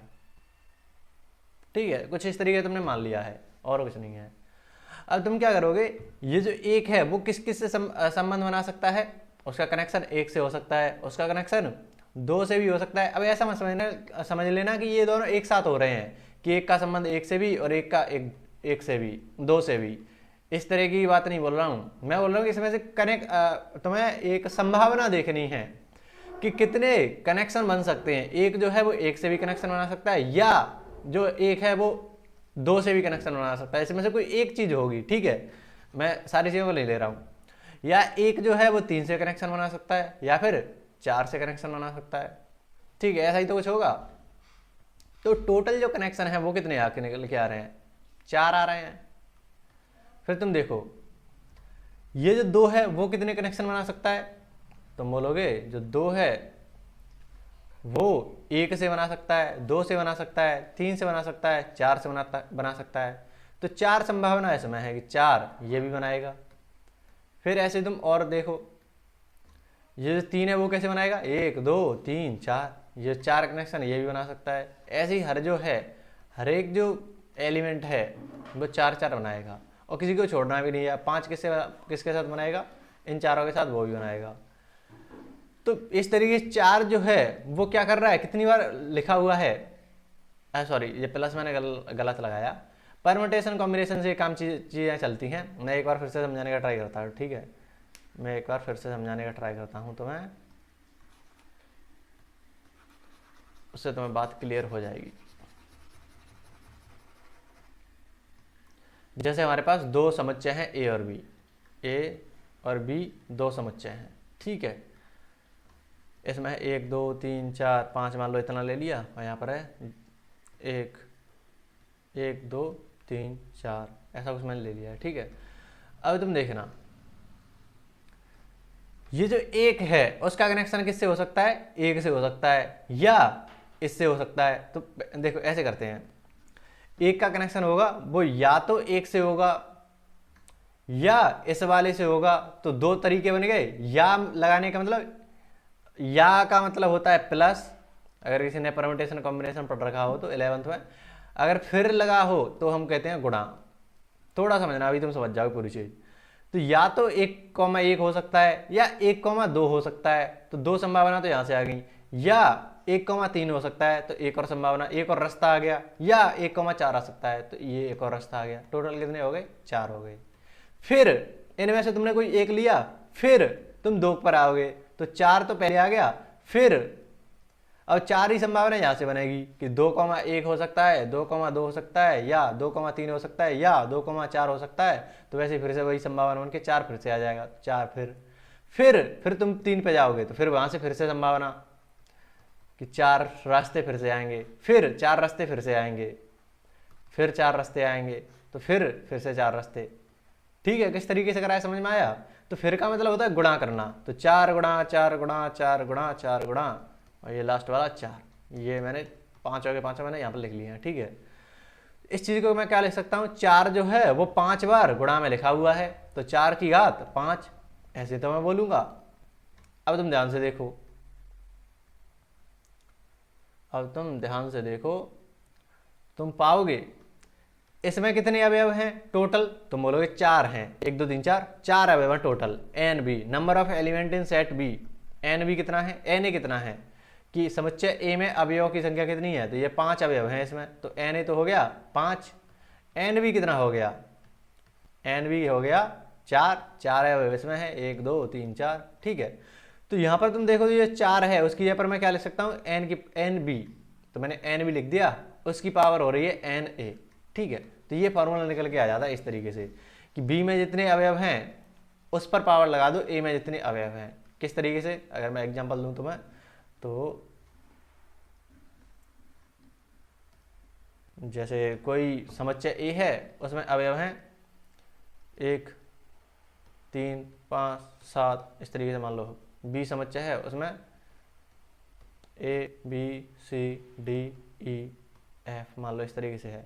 तो अगर मैं तुमसे कहूँ ये दोनों समुच्चयों में फलनों की संख्या कितनी होगी, या इसमें समुच्चयों से नहीं निकाल पाएंगे, हमें कोई संबंध भी देना होगा, संबंध भी देना होगा, या मान लो मैंने कुछ ऐसा फलन दे रखा है, तो उसमें है 1 या टोटल फलनों की संख्या ज्ञात करनी है हमें, तो टोटल जो फलन है वो कितने हो सकते हैं, तो 1 3 5 7, ए बी सी डी ई और एफ, ये बी है ये ए है, तो मैं क्या करना, बी में कितने अवयव हैं 3 और 3 6 अवयव बी में हैं, इसमें कितने अवयव हैं 4, तो 6 की पावर 4, ये तुम्हारे टोटल फलनों की संख्या हो जाती है। ठीक है, तो इस तरीके से तुम्हें फलनों की संख्या ज्ञात करनी होती है। इसके बाद आ जाओ डोमेन, रेंज, और ये सब ग्राफ के माध्यम से समझना, प्रांत, परिसर, ये सब ग्राफ में किस तरीके से तुम पहचानोगे वो चीज़ तुम समझो। अब ग्राफ में किस तरीके से पहचानना है, तो प्रांत का मतलब क्या होता है, मैंने अभी तुम्हें थोड़ी देर पहले बताया था, प्रांत का मतलब होता है एक्स, परिसर का मतलब होता है वाई। ये पक्के से ध्यान रख लेना, प्रांत का मतलब प्रांत निकलवाने को कहे तो उसका मतलब एक्स निकालना है, परिसर निकालने को कहे वो तो तुम्हें वाई निकालना है। ठीक है, ये बात तुम्हें समझ में आनी चाहिए। अब ग्राफ में कैसे इसको देखेंगे, तो जैसे मैंने बहुत सारे ग्राफ बना रखे हैं, तो जो एक्स है वो होता है डोमेन यानी कि प्रांत, ये जो एक्स है वो प्रांत होता है, और ये वाई होता है वो परिसर होता है। तुम्हें क्या करना है, ये जो एक्स अक्ष है उस पर तुम्हें वैल्यूज ढूंढनी है कि कितना जो एक्स अक्ष है वो आ रहा है ग्राफ के अंतर्गत। तो एक तरीके तुम ग्राफ की छाया बनाते हो, ये जो ग्राफ है वो इतना एरिया जो है वो एक्स अक्ष पर कवर करता है, ये जो इतना है वो। तो एक तरीके से ये 0 पर स्टार्ट हो रहा है, तो 0 से लेकर प्लस अनंत तक इसका हो जाएगा प्रांत, कि यहाँ से यहाँ तक तुम कुछ भी डाल सकते हो, उस पर कुछ भी डालोगे और तुम्हें आंसर मिलते जाएगा। ठीक है, ऐसा हो रहा होता है। ऐसा कभी नहीं होगा कि तुमने कुछ डाला और कुछ आंसर ना मिले, यहाँ पर तो आंसर मिलेगा। ऐसा हो ही नहीं सकता कि तुमने 6 डाला और यहाँ पर ये 0 आ गया, यहाँ पर हो रहा है तो हम इसको रेंज में लेंगे भी नहीं, डोमेन में लेंगे भी नहीं। ठीक है, और परिसर क्या होता है कि बाई पे कितना ये बना रहा है, तो ऐसे ये तो ग्राफ चलता ही जाएगा, तो पूरा का पूरा जो बाई है वो कवर हो जाएगा और 0 से कवर होगा, तो 0 से अनंत तक इसका परिसर हो जाएगा और 0 से अनंत तक ही इसका प्रांत हो जाएगा। तो यानी कि डोमेन कितना हो जाएगा, डोमेन हो जाएगा इसका 0 से लेकर अनंत तक, और 0 इसमें इंक्लूडेड है, और इन्फिनिटी को तुम इंक्लूड नहीं कर सकते, सम्मिलित नहीं कर सकते, और यही इसका वो भी हो जाएगा रेंज, क्योंकि 0 से ऊपर स्टार्ट हो रहा है अनंत तक। ठीक है, तो इस तरीके देखना रहता है। इसको जरा तुम खुद से ट्राई करो अब एक बार कि इसको कैसे करेंगे। ये एक्स अच्छा है, ये वाई अच्छा है, एक्स जो होता है वो होता है प्रांत और ये होता है परिसर। तो डोमेन यानी कि प्रांत क्या हो जाएगा इसका, तुम कहोगे 2 से लेकर स्टार्ट हो रहा है, मतलब 2 पर डाला तो तुम्हें कुछ मिल रहा है। ठीक है, 2 से लेकर 6 तक जा रहे हैं, लेकिन 6 को हम नहीं ले सकते क्योंकि 6 पर कोई आंसर आ नहीं रहा है, ये ओपन डॉट है। ठीक है, ये क्लोज नहीं है, ओपन है, तो उस चक्कर में हम बोले कि यहाँ पर ये कोई आंसर नहीं दे रहा 6 पर, तो 6 को हमें नहीं लेना। 6 के जस्ट पहले अगर तुमने ले लिया तो तुम्हारे आंसर आना स्टार्ट हो जाएंगे। ठीक है, तो प्रांत क्या हो जाएगा, 2 से स्टार्ट हुआ और 6 तक जाएगा, लेकिन 6 को हमें नहीं लेना, 2 को हमें लेना है क्योंकि 2 पर आंसर मिल रहा है। ठीक है, परिसर क्या हो जाएगा, परिसर तो ये भी देखो परिसर क्या आता है, बाई पर देखना होता है। तो 2 पर तो आंसर आ रहा है कुछ ना कुछ। इधर तुम जाओगे तो 6 पर तुम देखोगे तो कोई आंसर नहीं आ रहा, ये खल्ली है, ये जो डॉट है वो खल्ली है। तो 2 से 6 तक हमें लेना है, लेकिन जो 6 है वो हमें ओपन छोड़ देना है, इसको सम्मिलित कर देना है, इसको क्लोज कर देना है, क्योंकि 6 जो है वो शामिल नहीं है, वो खुला हुआ है। ठीक है, तो इस तरीके प्रांत और परिसर देखने होते हैं। अगर इसको देखा जाए तो ये कैसे करोगे, प्रांत निकाल के दिखाओ। चलो अब इसका तुम खुद से ट्राई करो जल्दी से। तो प्रांत क्या होता है, एक्स पर देखना है कितना फैला हुआ है, इसकी छाया देखो, एक्स अक्ष पर इसकी छाया देखो एक तरीके से। ठीक है, तो 2 से लेकर स्टार्ट हो रहा है और 8 तक जा रहा है, 8 भी इसमें सम्मिलित है। 4 पर देखो तो 4 पर ये वाला आंसर नहीं आएगा, ये वाला आंसर आ रहा है, लेकिन आ तो रहा है, तो 4 को भी हम ले सकते हैं। तो 2 से लेकर 8 तक हम कुछ भी डाल सकते हैं। परिसर क्या हो जाएगा, परिसर क्या हो जाएगा, तुम बोलोगे यहाँ से लेकर कुछ ये 10 तक जा रहा है। ठीक है, 10 तक जा रहा है, लेकिन इसमें तुम देखोगे तो 6 तक खत्म हो गया और 6 भी नहीं लेना, फिर ये वापस से स्टार्ट हो रहा है 8 से। तो हमें ये टुकड़ों में लिखना होगा। किस तरीके से तुम परिसर को लिखोगे कि तुम 2 से स्टार्ट कर रहे हो, 2 से तुम सबसे पहले तो 6 तक जाओगे, 2 से तुम सबसे पहले 6 तक गए, 6 को हमें नहीं लेना, 2 को हमें लेना है, फिर यूनियन लगाओगे, यूनियन समुच्चय हमें लगता है यूनियन। फिर तुम 8 से स्टार्ट करोगे, 8 भी लेना है और 10 भी लेना है। तो 8 से स्टार्ट करा, 8 भी लेना है 10 भी लेना है, दोनों में तुमने सम्मिलित कर दिया, क्लोज ब्रैकेट लगा दिया, तो ये हो जाता है परिसर।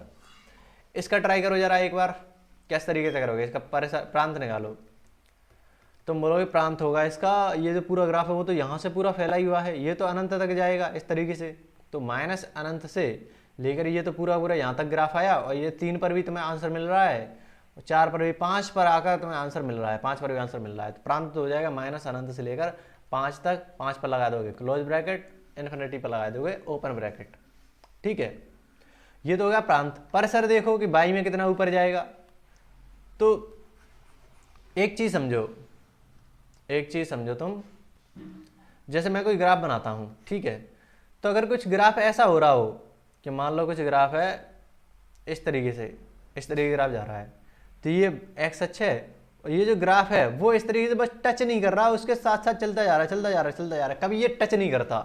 इसको तुम जूम करके देखोगे ना, जूम करके, तो ये कभी तुम्हें टच होता दिखेगा ही नहीं। इसे कहते हैं एसिम्पटोट, एसिम्पटोट। ठीक है, ये इसके साथ अनंत तक चलता रहेगा, कभी ना तो खत्म होगा ना इससे टच करेगा कि इसको कट कर गया, कट कभी नहीं करेगा, ये एसिम्पटोट कहलाता है ये। ठीक है, तो यहां पर तुम देखो तो वही चीज हो रही है, कहां गया, तो ये एसिम्पटोट बन रहा है, यानी कि अनंत तक जा रहा होगा, ये माइनस अनंत तक जा रहा होगा, वहां से लेकर ये पूरा पूरा। ठीक है, और दूसरी बात मैंने क्या बोली, ये कभी कट नहीं करेगा, ये जो एक्स है उसको कट नहीं करेगा, यानी कि जीरो तो कभी आंसर इसका आ ही नहीं सकता। ठीक है, जीरो नहीं आएगा।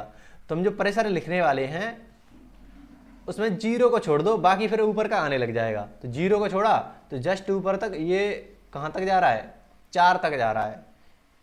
ठीक है, इस तरीके से हो रहा है। ये टूटने का मतलब क्या है कि 2 3 पर आंसर ये वाला नहीं आएगा, ये वाला आएगा 4। ठीक है, और 1 पर क्या आंसर आएगा, 1 पर ये वाला आंसर आ जाएगा 2। ठीक है, तो 0 से लेकर 4 तक सारे आंसर आएंगे, बस 0 नहीं आएगा, 4 भी आएगा। ठीक है, तो इस तरीके से परिसर लिखना होता है। तो ये कुछ ग्राफ वगैरह से तुम कैसे समझ सकते हो वो चीज़ है। अब तुम्हारे जो 11th का सिलेबस है उसमें कुछ ये फिक्स टाइप के ग्राफ और फलन दे रखे हैं, उनको तुम्हें समझना है। तो फलन होगा, उसका ग्राफ होगा। ठीक है, तो पहला जो फलन आता है वो आता है तत्समक फलन, यानी कि identity function. Identity function, identity का मतलब होता है जैसा है वही आ गया, तत्समक उसके समान, समान सम, तत्समक उसके समान। तो जो डालोगे वही आ जाएगा। अगर तुमने यहाँ पर डाला 5 तो वही आने वाला है 5। तो एक तरीके तुम्हारा पॉइंट क्या बन जाएगा, 5,5।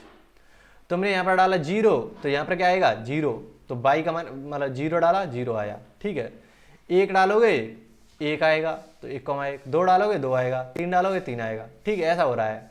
तो 1 डालने पर 1 आया, 2 डालने पर 2 आया, 3 डालने पर 3 आया, 4 डालने पर 4 आया, 0 डालने पर 0 आया, -1 डालने पर -1 आया, -2 डालने पर -2 आया। ठीक है, समझ रहे हो। तो एक सीधी रेखा बन जाएगी, ये एक सरल रेखा बन जाएगी। और ये जो लाइन है वो किस तरीके की होगी, y बराबर x जैसी होगी। fx को हम क्या लिख सकते हैं, y भी तो लिख सकते हैं, तो y बराबर x, ये लाइन बन जाएगी तुम्हारे सामने। ठीक है, तो ये होता है तत्समक फलन कि जैसा है वही आ गया, एफ एक्स बराबर एक्स। अगला आता है अचर फलन। अचर यानी कुछ भी डाल दो वो अचर देगा। जैसे यहाँ पर मैं डाल दूँ 5 तो वो एफ एक्स बराबर दे देगा। जैसे मैं कोई एग्जांपल देता हूँ, वो दिखने में ऐसा होगा कि एक कांस्टेंट आ रहा होगा, अचर आ रहा होगा कि एफ एक्स बराबर मैं बोल दूँ कि 5, तो अब तुम्हें इसमें 10 डालो, 1000 डालो, 5000 डालो, माइनस के 5000 डालो, आंसर तो 5 ही आएगा। ठीक है, तो यहाँ पर तुम 0 डालो, 10 डालो, 1000 डालो, अनंत डालो, अनंत का तो पता नहीं, हाँ अनंत भी डाल दो तो भी वो 5 ही आने वाला है इसका आंसर। ठीक है, यहाँ सी लिखा हुआ है, यानी कि कुछ भी हो सकता है, बाई बराबर 5 का कुछ इस तरीके से आंसर आ जाएगा। कुछ भी डालते रहो आंसर तो 5 ही आएगा। ठीक है, तो ये होता है अचर फलन। बहुपदीय फलन, इसकी एक पूरी की पूरी सीरीज याद रखना। मैं किस तरीके से इसको आसानी से याद करा सकता हूं, तो मैं याद क्या करना, आसानी से समझो। ए नॉट ये तुमने मान लिया, ए जीरो कुछ बेसिकली ये तो क्या हो जाएगा, अचर हो जाएगा। उसके साथ एक चर लगा हुआ है और उसकी पावर एन है। ठीक है, यहाँ पर जीरो लगा हुआ है, ये एन है। मैं यहाँ पर 1 बढ़ा रहा हूँ, मैंने यहाँ पर 1 बढ़ाया तो वहाँ पर मुझे 1 कम कर दिया, एन में से मैंने 1 कम कर दिया। यहाँ पर 2 है तो यहाँ पर आएगा n माइनस 2।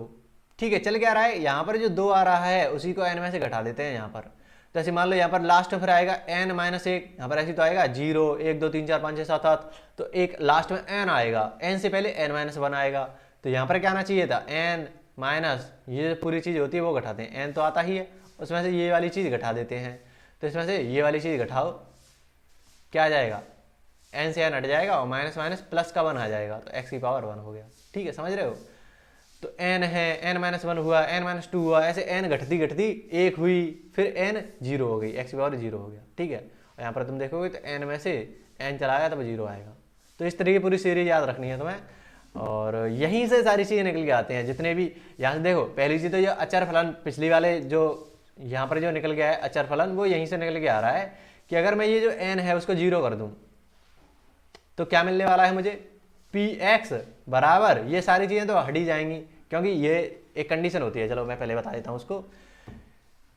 ये जो पूरी की पूरी तुमने फंक्शन लिखा है, ये जो बहुपदी फलन लिखा है, पॉलिनोमियल फंक्शन लिखा है, पॉलिनोमियल फंक्शन पी एक्स, ये तुमने लिखा है। तो यहाँ पर एक कंडीशन होती है कि ये जो पावर है n, वो एक ऋणोत्तर पूर्णांक होगा। ऋणोत्तर का मतलब वो नेगेटिव संख्या नहीं होगी। यहाँ पर तो माइनस में कुछ भी नहीं डाल सकते कि x की पावर में कुछ माइनस आ गया, तो ऐसा कभी नहीं हो सकता कि x की पावर -3 प्लस 2x, ऐसा तो उन्होंने लिखा कि ये तो भैया एक बहुपदीय फलन है। तो ये बहुपदीय फलन नहीं है क्योंकि यह पावर -2 -3 आ गई, नकारात्मक में नहीं जानी चाहिए, जो पावर है वो नेगेटिव नहीं होनी चाहिए। तो ऋणोत्तर, दूसरी बात पूर्णांक होना चाहिए। तुम आप बोल दो कि पी एक्स बराबर x की पावर 3/2 प्लस 2x प्लस 1, ऐसा कुछ लिख दो कि ये तो एक फलन हो गया। मैं बोलूँगा नहीं होगा, क्योंकि जो पावर है वो पूर्णांक नहीं है, ये तो टूटी फूटी हो गई, 1.5 ऐसा कुछ हो गया, वो पूर्णांक होने चाहिए। ऋणोत्तर पूर्णांक को ही हमें पता है कि पूर्ण संख्या कहते हैं, शुरुआत में ही हम देखा था, तुमने नहीं देखा था, 11th क्लास को जो बेसिक क्लास चल रही है वहाँ पर मैंने कराई थी ये चीज़। ऋणोत्तर का पूर्णांक का मतलब 0 1 2 3 इस तरीके से चलेगा, -1 -2 -3 इस तरीके से। तुम बोले हो ऋणोत्तर पूर्णांक, यानी कि ऋण को छोड़कर, ऋणोत्तर का मतलब ऋण को छोड़कर, तो ये तुमने छोड़ दिया, बचा क्या, पूर्ण संख्या ही तो बची। तो इसकी जो पावर है n, वो हमेशा पूर्ण संख्या होनी चाहिए, 0 1 2 3 4 5 इस तरीके से। ठीक है, 0 1 2 3 4 5 इस तरीके से तुम्हारी जो n है वो होनी चाहिए। तो अब देखना तुम, अगर मैं यहाँ पर n को 0 डाल दूँ तो मुझे क्या फंक्शन मिलेगा, पी एक्स बराबर a0 x की पावर 0 डाल दी। ठीक है, प्लस आगे बढ़ो a1 x की पावर 0 -1, 0 -1 का मतलब -1, x की पावर कभी 0 माइनस में हो नहीं सकती, तो इसको हटा दो। आगे की में तो सारे के सारे माइनस आएंगे, -2 -3 ऐसे चलते जाएंगे, तो वो तो हटा ही दो। x की पावर 0 कितना होता है, 1 होता है, तो 1 का गणा a0 से करोगे, और a0 क्या है, एक अचर पद है। तो वैसा ही नहीं आ गया कि पी एक्स एफ एक्स बराबर कोई c आ गया, कॉन्स्टेंट c, कि एफ एक्स बराबर 5 आ गया, तो कुछ भी डालते रहो आंसर 5 ही आएगा। ठीक है, तो ये बहुपदी फलन में से ही निकल के आता है अचर फलन। बात समझ में आई होगी। इसी में से अगर मैं पावर इसकी एक डाल दूं, n बराबर 0 डालने पर तो मुझे अचर फलन मिला। अगर मैं n बराबर 1 डाल दूं तो मुझे क्या मिलने वाला है, रैखिक फलन मिल जाएगा, कि जिसकी डिग्री 1 होती है उसी को तो हम रैखिक समीकरण बोलते हैं। तुम ax + b, ये क्या है, एक रैखिक समीकरण है क्योंकि इसकी पावर 1 है। A X square plus B X plus C, ऐसा तुम लिखो, तो इसकी पावर जो है हाईएस्ट पावर डिग्री वो 2 है। तो यहाँ पर अगर मैं n बराबर 2 डाल दूंगा तो मुझे एक द्विघात फंक्शन मिल जाएगा। द्विघात समीकरण तो तुमने पढ़ा होगा, अब तुम पढ़ोगे द्विघात फलन। ठीक है, तो अगर मैंने यहाँ पर n बराबर 1 डाला तो a की पावर 0 x की पावर 1 प्लस a की पावर 0 x की पावर 1 माइनस 1, ये कितना हो गया x की पावर 0। x की पावर 0 तो 1 होता है। तो यहाँ पर तुम्हें ऐसा नहीं लग रहा कि a x प्लस b ये तो चर है, अचर है, एक चर है, तो ये रैखिक समीकरण बन गया, रैखिक फलन बन गया। ऐसे ही अगर मैं n बराबर 2 डाल दूँ तो मुझे क्या मिल जाएगा, A X square plus a1 x plus a2, ऐसा कुछ मिल जाएगा जो फलन है वो। तो ये क्या हो जाएगा, ये एक द्विघात फलन मिल जाएगा। बात आ रही है समझ में कि किस तरीके से ये सारे के सारे फलन निकल के आ रहे हैं। ठीक है, तो इन a0 इसकी जगह पर तुम ऐसा भी लिख सकते हो कि ए एक्स स्क्वायर प्लस ए एक्स की पावर 1 बी एक्स की पावर n माइनस 1 सी एक्स की पावर n माइनस 2, ऐसे लिखते जाओ और तुम अपने हिसाब से समीकरण बनाते जाओगे। रैखिक फलन और अचर फलन, द्विघात फलन, त्रिघात फलन, जो भी तुम्हें बनाना है वो बनाते जाओ। ठीक है, जैसे ये है तुम्हारे जो किताब थी उसमें ये एग्जांपल दे रखा होता है एक्स स्क्वायर का, तो ये तुम्हें साफ साफ दिख रहा है कि जब पावर n बराबर 2 डाला होगा तब ये चीज़ आई होगी और सारे के सारे जो अचर पद हैं वो हटा दिए हैं। तो द्विघात फलन है ये। इसका जो ग्राफ बनता है वो कुछ इस तरीके से बनता है। अभी मैं बनाकर नहीं दिखा रहा कि ये किस तरीके से काम करता है, लेकिन बस मैं तुम्हें दिखा दे रहा हूँ कि कुछ इस तरीके से ये ग्राफ बनता है। ग्राफ बनाने के 2 तरीके होते हैं, या तो तुम वैल्यू पुट करके देख लो कि अलग अलग वैल्यू डाल के देख रहे हो कि 0,0 डाला, 1,2 डाला, 1,1 डाला, 2,4 डाला, 3,9 डाला, ये सब डालकर तुम देख रहे हो, -1,1 डाला, -2,4 डाला, तो ये सब डालते जाओगे। इस तरीके से अलग अलग पॉइंट मिलते जाएंगे और तुम्हें ग्राफ मिलता जाएगा। ये पहला तरीका हुआ वैल्यू पुटिंग से। दूसरा तरीका आएगा आके, उसका मैं बाद में बताऊंगा, अभी उसकी जरूरत नहीं है। ऐसे एक्स क्यूब का जो ग्राफ बनता है वो किस तरीके से बनता है, इस तरीके से बनता है, कुछ इस तरीके से। ठीक है, एक्स स्क्वायर होता है वो हमेशा पॉजिटिव रहेगा, क्योंकि किसी की पावर 2 कर दो, -2 डालोगे तो भी वो प्लस का आएगा, -3 प्लस का 2 डालोगे तो भी वो प्लस में ही आने वाला है। तो पूरा ग्राफ जो रहेगा वो प्लस में ही रहने वाला है, यानी कि बाई की वैल्यू जो आएंगी वो प्लस में ही रहेंगी, ऊपर ही ऊपर ग्राफ रहने वाला है, कुछ भी डालते रहो। तो इसका डोमेन बताओ, -अनंत से लेकर +अनंत तक कुछ भी डालो। रेंज बताओ, 0 से प्लस के अनंत तक जाएगा, ऊपर ही ऊपर रहेगा, नीचे नहीं आ रहा बाई पे। ठीक है, तो इस तरीके से इनका डोमेन रेंज वगैरह जो भी तुम्हें चेक करना है वो कर सकते हो। क्योंकि यहाँ पर तुम देखो -2 डालोगे तो उसका आंसर क्या आएगा, माइनस का 8 आएगा, प्लस का 2 डालोगे तो उसका आंसर क्या आएगा, प्लस का 8 आएगा। तो यानी माइनस के भी आ रहे हैं आंसर्स, आंसर का मतलब बाई एच, तो प्लस में भी आंसर आ रहे हैं और माइनस में भी आंसर आ रहे हैं, तो दोनों तरफ ग्राफ जाएगा। तो इस तरीके से ये ग्राफ बनता है। जब भी पावर समघात हो, जैसे x की पावर 4 हो गया, वो ऊपर ही रहने वाला है, x की पावर 6 हो गया, ये ऊपर ही रहने वाला है।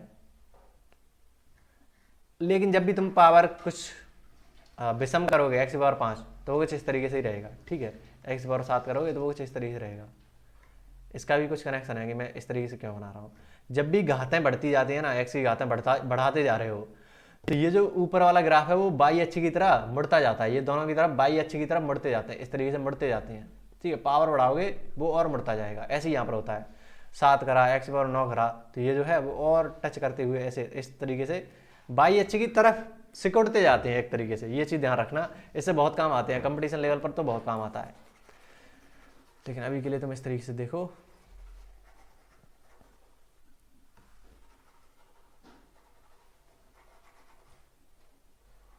ठीक है, तो अगर मैं इसकी अगर तुम्हें डोमेन वगैरह पूछूं, प्रांत बताओ, तो प्रांत यानी कि एक्स अक्ष, तो पूरा का पूरा कवर हो जाता है इस तरीके से। ये पूरे के पूरे को कवर कर लेता है, वो दिख नहीं रहा, लेकिन -अनंत से लेकर +अनंत तक ये चाहता है। और रेंज भी तुम देखोगे तो ऊपर से नीचे तक पूरा का पूरा बाई एच कवर हो जाता है, तो -अनंत से +अनंत तक। ठीक है, तो इस तरीके से है। परिमेय फलन क्या होता है, परिमेय फलन कुछ नहीं है, बहुपदी फलन। जैसे मान लो तुमने 2x + 3 ले लिया, उसी के नीचे में कुछ x स्क्वायर कर दिया, तो ऊपर भी एक बहुपदी फलन होगा, नीचे भी एक बहुपदी फलन होगा। तो वही चीज़ है कि f(x/gx), और नीचे वाला तुम्हें पता है हर कभी भी 0 नहीं हो सकता, तो वो इसने वही चीज़ कर दी कि gx जो होगा वो 0 नहीं होगा। जहाँ पर f और g जो है वो बहुपदी फलन है, पॉलिनोमियल फंक्शन है, कुछ और नहीं है ये। इस पर अगर देखा जाए तो मान लो 1/x है, तो एक क्या है, अचर है, वो भी एक बहुपदी फलन ही होता है। अभी तुमने देखा अचर फलन जो होता है वो मैंने ऊपर लिख दिया है, और नीचे कुछ x⁴ 1 वाला ले लिया है, ठीक है। तो इसका ग्राफ कैसे बनेगा, तो बस ये इस ग्राफ को थोड़ा सा याद रख लेना कि कुछ इस तरीके से बनता है। बाकी ये काम कैसे करता है वो हम बाद में देखेंगे, बाद में कैलकुलस के टाइम पर, ठीक है। कुछ इस तरीके से 1/x का ग्राफ बनता है, ठीक है। अब एक इंटरेस्टिंग चीज देख रहे हो, ये क्या लिख सकता हूँ मैं, इसको x⁻⁻1 लिख सकता हूँ। तो ये 1/x है, वो एक बहुपदीय फलन नहीं है, लेकिन इससे बनने वाला कि ऊपर भी बहुपदीय फलन है नीचे भी बहुपदीय फलन है, उन दोनों से मिलकर जो परिमेय फलन बना है उसमें ऐसी कोई कंडीशन नहीं है कि ऊपर -1 हो जाए, बहुपदीय फलन होगा। यहाँ पर तो मैं ऐसे नहीं ले सकती -3 ले लिया, यहाँ पर -2 ले लिया, ऐसा नहीं ले सकते, लेकिन उससे जो बन के आएगा परिमेय फलन उसमें हो सकता है, यहाँ पर हो ही रहा है। अभी ज़्यादा ध्यान मत देना तुम बस ग्राफ को देखना, ये ग्राफ इसका कुछ इस तरीके से दिखता है। फलन के प्रकार कौन कौन से हैं, मापांक फलन आ जाता है, इसी को हम निरपेक्ष मान फलन कहते हैं। मापांक फलन यानी कि modulus function, modulus function, mod, या फिर इसको बोलते हैं absolute value function, absolute value function, ठीक है। निरपेक्ष मान फलन, इसका क्या मतलब होता है एब्सोल्यूट वैल्यू फंक्शन का, कि एब्सोल्यूट वैल्यू की बात करते हैं। एब्सोल्यूट वैल्यू यानी निरपेक्ष का मतलब क्या होता है, ना तो वो इधर झुका हुआ ना वो इधर झुका हुआ, निरपेक्ष है, ना तो वो प्लस है ना वो माइनस है, मतलब न्यूट्रल है एक तरीके से। अगर तुमने -5 लगा दिया प्लस का 5 लगा दिया तो वो कहता है चिन्ह को हटा दो, बाकी जो एक्चुअल वैल्यू है उसकी बात करो, तो 5 की बात करो, 5 की बात करो, चिन्ह से उसको कोई मतलब नहीं है, वो होता है मॉडुलस फंक्शन। तो वो चिन्ह होगा उसको हटा देगा, सिंपल सी चीज वो ये करेगा, ठीक है। तो चिन्ह को हटाने के लिए उसने एक तरीका बनाया कि जब भी मान लो तुम डाल रहे हो -5, तो वो क्या करेगा, एक y बराबर ऐसा फलन बनाएगा, जैसे उसने मान लिया -x, तो अब तुम ये माइनस वाले को इसमें डालो तो क्या कर देगा, ये माइनस पहले से है और -5 डाला तो वो प्लस में बदल गया, ठीक है। तो जब भी तुम माइनस का कुछ डालोगे तो वो फलन बना देगा कुछ इस तरीके का, और जब भी तुम प्लस का कुछ डाल रहे हो, मान लो प्लस का 10 बनाया, तो वो सिंपल कह देगा y बराबर x, कि तुम इसमें 10 डालोगे तो प्लस का ही आने वाला है, चिन्ह तो है ही नहीं, ठीक है। तो इस तरीके से काम करता है। तो उसी को लिखने का तरीका उन्होंने बना दिया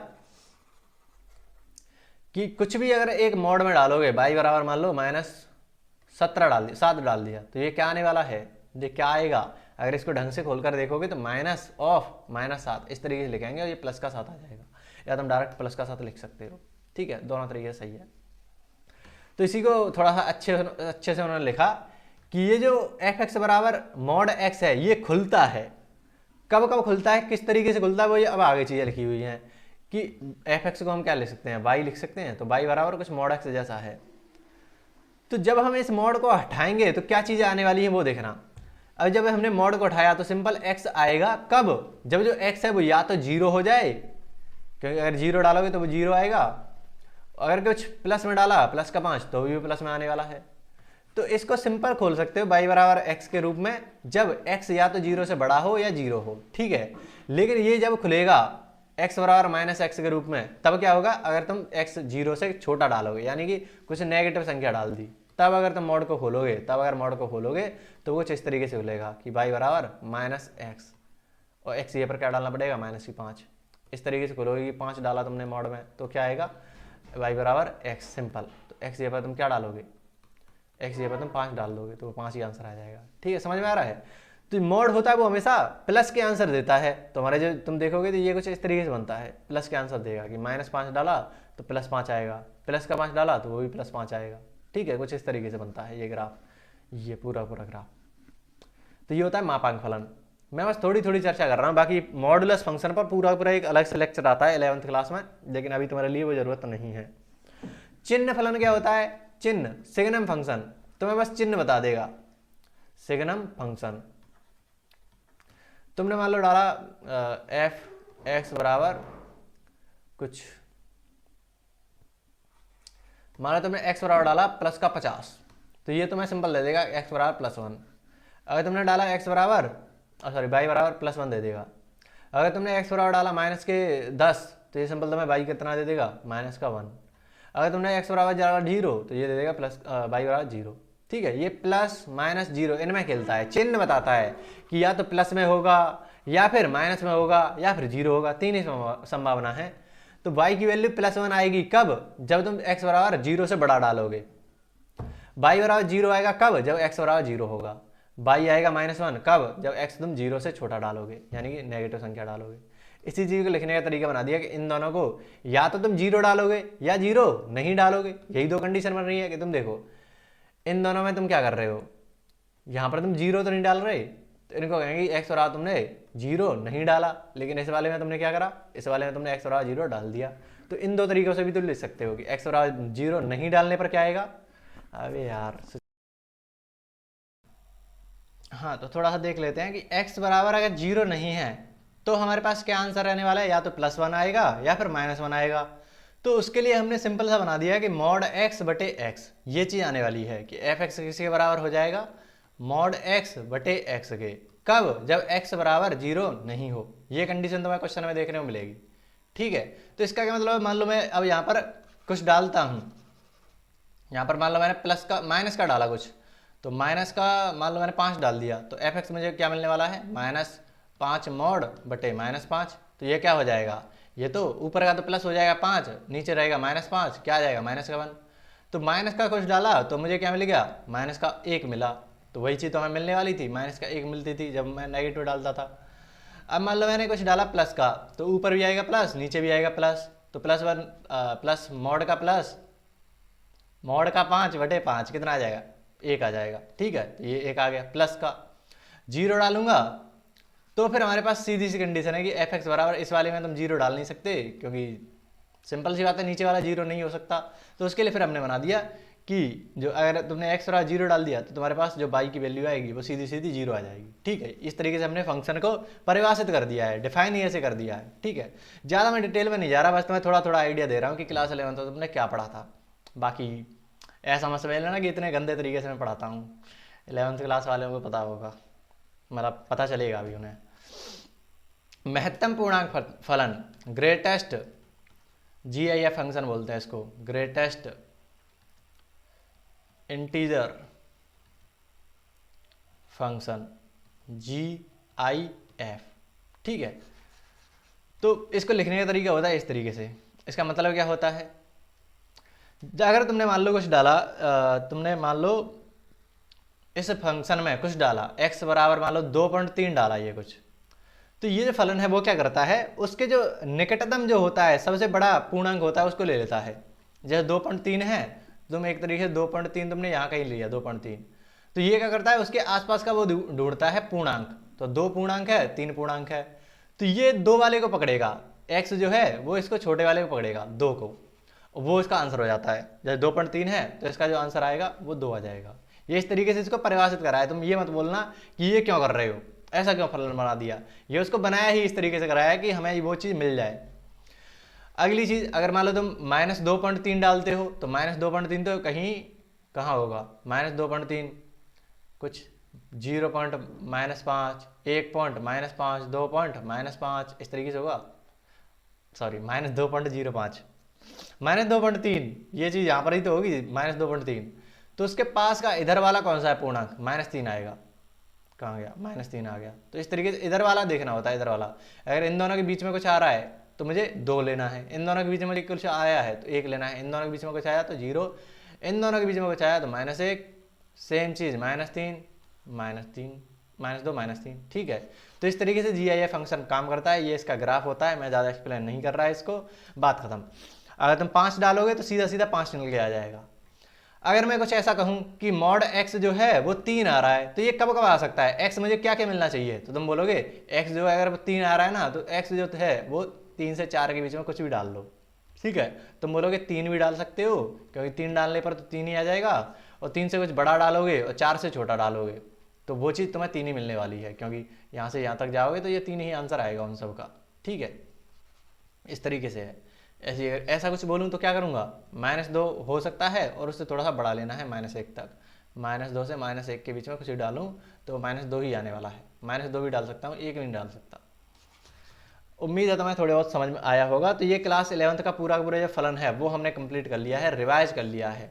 कंप्लीट क्या, 1 घंटे में, 1.5 घंटे में क्या ही मैं तुम्हें पूरा फलन करा था, बस मैंने तुम्हें रिवीजन दे दिया है उसका, ताकि तुम्हें जो क्लास 11th में तुमने चीज़ें पढ़ी होंगी वो जहन में आ जाए वापस से, ठीक है, तो अब हम क्लास 12th का फलन जो है उसको स्टार्ट कर सकते हैं। वही चीज़ है कि संबंध का पूरा जो इंट्रोडक्शन है वो तुम क्लास 11th में पढ़ते हो, फिर संबंध के प्रकार पढ़ते हो क्लास 12th में। वैसे ही फलन का पूरा पूरा जो इंट्रोडक्शन है वो पढ़ लिया तुमने क्लास 11th में। अब तुम पढ़ोगे फलनों के प्रकार। ठीक है, तो बहुत सारे प्रकार आएंगे, उनको हमें पढ़ना है। वही है तुम्हारी प्रश्नावली नंबर 1.2। तो उसकी जो थ्योरी है वो आएगी कल, या फिर आज ही, अगर टाइम मिला तो आज ही मैं बना दूंगा। मतलब तुम्हें तो एक एक दिन बाद मिल जाएगी। तो अगली जो वीडियो होगी उसमें हम उसकी कंप्लीट थ्योरी करेंगे, फिर उससे जो अगली वीडियो होगी उसमें पूरी पूरी जो प्रश्नावली है उसको हम सॉल्व करा देंगे। ठीक है, तो कुछ इस तरीके से हमारे लेक्चर्स चल रहे हैं। बाकी जितने भी तुम्हारे दोस्त वगैरह उन तक ये वीडियो पहुंचा देना, और जो लोग ऑफलाइन ज्वाइन करना चाहते हैं वो भी ऑफलाइन ज्वाइन कर सकते हैं। मनिया में करा रहा हूँ मैं ऑफलाइन ट्यूशन, जो कि धौलपुर में आता है, धौलपुर राजस्थान। ठीक है, तो यहाँ के आसपास के जो लोग हैं, जो स्टूडेंट हैं, वो ज्वाइन कर सकते हैं। बैच स्टार्ट हो चुका है, वहाँ पर संबंध वाली जो पहली प्रश्नावली है वो चल रही है। ठीक है, तो तुम अभी से ज्वाइन कर सकते हो। और जो लोग ऑनलाइन भी पढ़ना चाहते हैं वो भी पढ़ सकते हैं इस चीज़ को, कि जो ऑफलाइन आना चाहते हैं किसी दिन, तुम तो किसी दिन भी आ सकते हो ऑफलाइन। तो और संडे को हम रिवीजन रखते हैं, हर संडे को रिवीजन रखते हैं जो भी हमने एक वीक में पढ़ाया रहता है। तो अगर तुम मान लो ऑनलाइन पढ़ रहे हो, तुम किसी से भी पढ़ रहे हो ऑनलाइन, या मेरे से ही पढ़ रहे हो तुम ऑनलाइन भी, तो तुम सिंपल संडे वाले दिन तो आ ही सकते हो कि पूरा पूरा एक बार हम रिवाइज कर लिया करेंगे। ऑफलाइन बैठकर सामने से रिवाइज कर लेंगे, फिर आगे फिर से तुम पूरे सप्ताह ऑनलाइन पढ़ते रहो, क्या दिक्कत है उसमें। संडे को लेकिन ट्राई करना कि आ जाया करो, ताकि ऑफलाइन तुम रिवाइज कर सको पूरी चीज़ों को। ठीक है, तो इस तरीके से भी तुम कर सकते हो, ऑनलाइन भी पढ़ सकते हो, ऑफलाइन भी पढ़ सकते हो, कोई दिक्कत नहीं है। बाकी मिलते हैं नेक्स्ट वीडियो में, तब तक के लिए कुछ ना कुछ सीखते रहिए। धन्यवाद।